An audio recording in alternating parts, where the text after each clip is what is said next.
because it's a nonlinear book. And I'll just give you one example of something very fascinating about the Quran.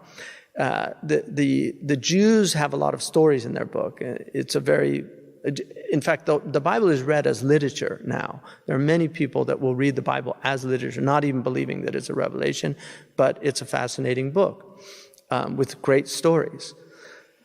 The Quran, when some of the Sahaba came and complained about not having stories like the Jews have stories, the 12th surah in the Quran, Yusuf, is revealed. Yusuf is like a biblical story. It's a completely intact narrative in the Quran. It's the only chapter in the entire Quran that is similar. And it's as if, to me, it's as if God was saying, I can do that. Like I can do a book like that. I've already done that. But this is different. Like this book is different. So the extraordinary aspect of the Quran to me is that there is a verse in the Quran where Allah subhanahu wa ta'ala says, لا أقسم بمواقع النجوم وإنه لقسم لو تعلمون عظيم إنه لقرآن كريم.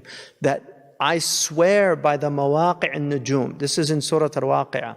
I swear by the positions of the stars. And this is a vast oath if you but knew. And this is a generous Quran.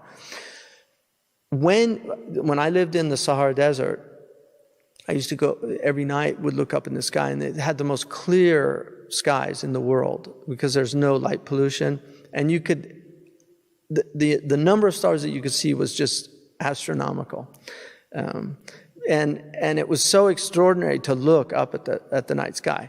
But if you don't know anything about the stars, it just looks like a jumble of lights up in the heavens, and it doesn't look like there's any order. They just look like. But there was a man there that I lived with who used to teach me the stars. So he'd show me at night. He'd say, "This is, Thuraya, and this is Al-Jabbar, and this is Al-Jathi," and he would show me, and then he would say, "This one emerges on this date on the horizon, and this one on this date, and this one indicates this season." He had a complete knowledge of the night sky. And over time, I got to understand the night sky in a completely different way, because most people grow up in environments where there's no stars anymore. They might see a few stars, but they don't see stars anymore.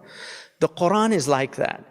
If you look at it the way Thomas Carlyle looked at it, it's just a jumble of lights. Astaghfirullah for even saying that. But that's what it appears to be to people. It appears as if it's just a jumble of these amazing, lights that are flashing without any cohesion.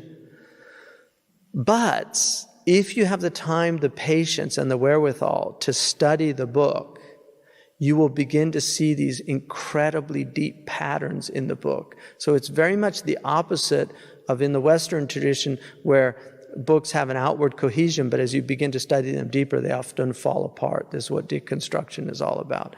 And the Quran is the opposite. Outwardly, it looks like it doesn't have a cohesion, but as the deeper you study it, the more clear the order comes. And so what I want